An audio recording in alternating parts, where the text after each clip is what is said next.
Hi, I saw this series on spiritual babies with Jason, and it is Leaving Jesus in 10 Questions. And I thought this was a great format for me to record what has happened to me spiritually so I can share with my friends and family when they want to know what has happened in my life. And I'm doing this outside because the camera was not working inside. So if something buzzes and I scream, just bear with me. I'll be right back. The first question is, how long ago did you lose faith in the New Testament? And I guess that probably happened in October or November of 2014. The next question is, when you began your journey, what was your faith? My faith was, I was a Christian, and I believe that Jesus Christ died for my sin on the cross, that he was dead and buried and rose on the third day, that he was part of the Trinity, and he was God's Son, and the only way that I could get to heaven was by accepting his sacrifice on the cross. Question number 3. This is 2 parts. Did you lose faith in Jesus at the same time? What events led you to question the New Testament? And actually, it was Paul that led me to question the New Testament. I had left the church months earlier and was really studying the scriptures, reading the scriptures in large chunks. And I was reading Galatians, where Paul said, that he had this vision and that things happened and that he didn't go to the disciples right away. And somebody must have thought the same thing that I did. So they added in there, and I'm not lying. And I had just read Acts not too long before that, and I thought this did not line up. I was really praying very, very hard. I had read Job, and at the end of Job, there was something that Job said that just really struck my heart, and I had been praying for what Job had seen, and this is in Job 42. And Job was considered a righteous man, so this is, I guess, what really struck me, because he was considered a righteous man, that at the end of Job, in Job 42, he says, Then Job answered the Lord and said, I know you can do all things, and that no purpose of yours can be thwarted. Who is it that hides counsel without knowledge? Therefore I have declared that which I do not understand, things too wonderful for me, which I did not know. Hear now, and I will speak. I will ask you, and you instruct me. And this is the verse 5, that really hit my heart, and I began to pray this prayer. I have heard of you by the hearing of my ear, but now my eye sees you. And that's what I really prayed for. I prayed constantly that God would allow me not to hear with my ears anymore, but that my eyes would truly see him. And a bee's flying around, sorry. So where was I? Yes. So anyway, I was praying one day and about this whole thing with Paul. And I just really felt in my spirit that God was telling me that Paul was a man, just like all men are men. And that really hit me hard, because then I really started to look at Paul and his teaching, and I saw that really most of the churches that I had been in, studied under, were Pauline churches. And so I decided to throw away Paul at that time, and to really just focus on the Gospels. And then I started to do some historical research on the Gospels and how the New Testament came about, the historical background of all of that. And I realized that a lot of the books, we don't know who wrote them. Matthew, Mark, Luke, and John, I was taught that's who wrote them. And I discovered that that was tradition, that we really don't know who wrote the Gospels and some of the other books in the New Testament. And that kind of threw me for a loop. So, let's see, where were we at? Yeah, so, no, I did not lose faith in Jesus at the same time. And I think that answers the second part, what events led you to question the New Testament. I think a lot of the historical study that I did led me to question the New Testament and what was going on, and I dug further and further into that study, into the beginning of the Catholic Church and how all that came about. And I really, really had to begin to pray about it. Question 4 is, how did it make you feel when you were questioning the validity of the New Testament? At the time, I don't think I felt really any different, although I learned a lot about where the New Testament came from, and I was surprised that I didn't know that before, especially since we live in a world of the internet and the information age, and I had just not been taught that at the churches that I went to, but that information is out there. Question 5 is, what effect did your leaving Jesus have on your personal relationship with family and friends? That was probably the hardest thing. I did have one friend who started going through this questioning process before I did, and I had no idea I would end up in the same position that she did. In fact, I remember meeting with her at Panera one Sabbath meeting that we had, and she told me she was laying everything on the line, including Jesus.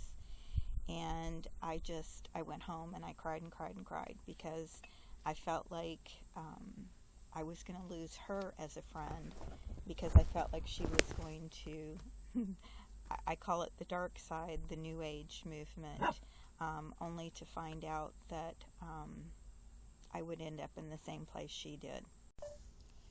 So most of my friends, I had one friend tell me that I was being used by Satan, and that she was praying for my soul, that I was going to hell.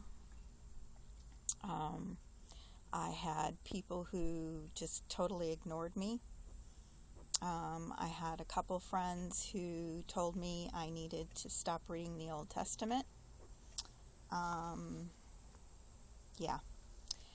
So most of my relationships with my Christian friends, which that's pretty much all I had at that time, are or were severed. A friend of my husband's pretty much attacked me on internet, and I stopped answering him after a while. As far as family goes, most of my family are not saved, so that hasn't been an issue, but my close support group are all gone. Is your understanding of a relationship with God different now than before? Yes, of course it is, because I believed that God was a Trinity, and now I know that He's not. He is Jehovah. Yud-He Vav-He is a tetragrammaton in the Old Testament. He is one. He says that over and over again. That He requires obedience. That He does forgive sins without the shedding of another's blood. That's very clear in the Old Testament. Question 7 is, what would you say to someone who has questions about the New Testament? I've had one person, well actually I've had two. One actually has given up the idol worship of Jesus. The other one is still questioning, and I send her stuff. The one thing that I said to her was, try and read each of the books of the New Testament as a standalone. We're taught as Christians that everything flows together, and it really doesn't. The author of one book did not realize that their letter would be put in a canon of Scripture. So read it individually. One of the things that I did learn was that Mark was actually the first gospel that was written, and it says nothing about Yehoshua, Jesus' birth. It starts with the baptism. Then Matthew and Luke were written about 30 years later. Of course, we don't know this for sure, but even if you check with Christian sources, they're pretty much in agreement. And all of a sudden, now Jesus has a miracle birth. If you read both of those births separately and try, and I know it's really hard, but I started doing that, was look at it very separately. What does one gospel say? What does the second gospel say? And it's the same thing with Jesus' death. There are 7 words that He says, and each of the gospels is very different in that. I would also look at Hebrews. That's one of the things I did, and look at every instance of what is said in Hebrews, looking back to the Old Testament, and look and see if that's what the Old Testament really says. One of the things is in, let me see if I can find it here, Hebrews 9. No, that's something different. But even, okay, let's look at Mark at the very beginning. It says in verse 1, chapter 1, the beginning of the gospel of Jesus Christ, the Son of God, as it is written in Isaiah the prophet. Now, it starts out with, behold, I send my messenger ahead of you who will prepare your way. And I have the NAS Inductive Study Bible, which is by Precepts, which is a study that I did many precepts, actually went to training to be a precepts teacher. What's very interesting is it says, as it is written in Isaiah the prophet, behold, I send my messenger ahead of you who will prepare your way. I have a note that says this is actually from Malachi 3:1. Why does it say Isaiah the prophet? Oh, so the first part, ahead of you who will prepare your way, is actually from Malachi. Then the next verse says, the voice of one crying in the wilderness, make ready the way of, and this is actually the tetragrammaton, Yud-He Vav-He, make his path straight. And again, this is not a direct quote from Isaiah. But those are just some of the things that I started seeing when I really did some study. Hebrews chapter 1, it starts out as God, after he spoke long ago to the fathers in the prophets, in many portions and many ways. Let's stop and think about that. Is that a true statement? God, after he spoke long ago to the fathers in the prophets. Abraham did not have a prophet speak to him, and neither did Moses. So that was just the beginning. If you go just through the first chapter and look at the quotes that are from the Old Testament in context, I learned that as a Christian, there's a lot of parachuting going on and taking things out of context. Learning Hebrew, very important. But if they are questioning, I would say do a lot of historical study and just look back at what is quoted in the New Testament and see if it makes any sense. One of the things about Paul is that he had a vision. He never saw Jesus, and he never learned from the people who actually walked with Jesus, the disciples. In fact, he argued with the disciples and had issues with the disciples. I don't know how to. I wish I could touch somebody and they could understand and have what I have learned. As a Christian, we would look at Mormons and say, and laugh at Joseph Smith. He had a vision. Paul had the same thing, but yet we believe in him. Okay, question number 8. Were there people who helped you on your journey at any point?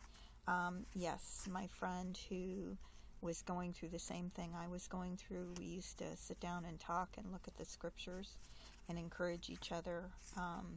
Quite a few people on the internet. I did reading and listened to podcasts and videos. Tovia Singer,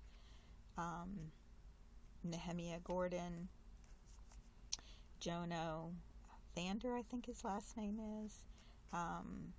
Truth to You, truth, number 2, letter U.com, spiritualbabies.com, and just a lot of prayer. So God was my number one help on my journey. Question 9. What is the best thing about where you are now, and what is the most challenging? The best thing right now is I have a peace that is, as Christians would say, surpasses all understanding. I thought I had peace when I was a Christian. Now that I have the peace that I have, I understand that I didn't really have that peace before. The most challenging is, at first, I wanted to become Jewish. I wanted to convert. However, I found out I couldn't because my husband is still a Christian, and that is fine. It was a process that I had to work through to realize that it was okay not to have a title. It's still hard not to have a community of believers. That is the hard part. Also, trying to understand Shabbat and how I'm to celebrate Shabbat. That's probably the hardest thing for me right now. And question number 10. If you could go back and change one thing, would you? And what would it be?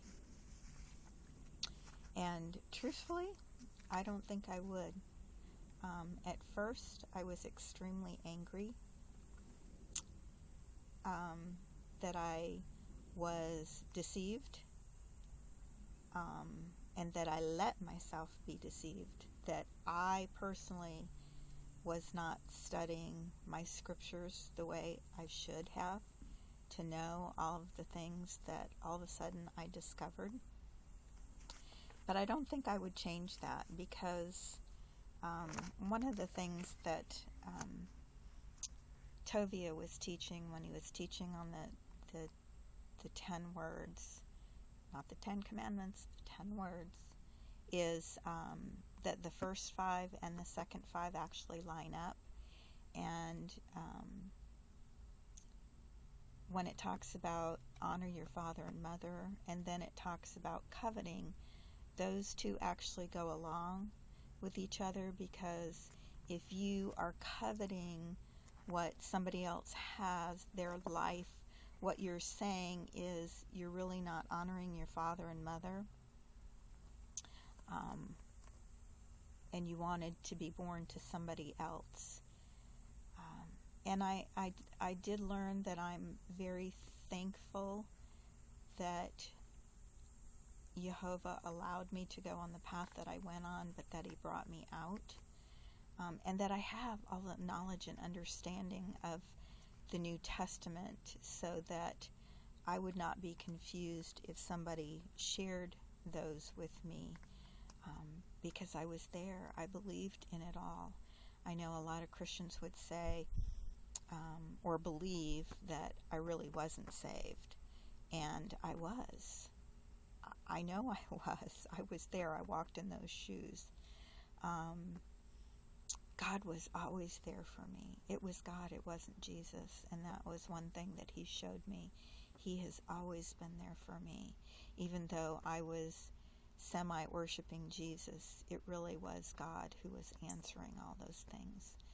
And if you have any other questions, I would be more than willing to share with you. And I ask that God would give you insight, and that you would pray for the truth. Thanks for letting me share.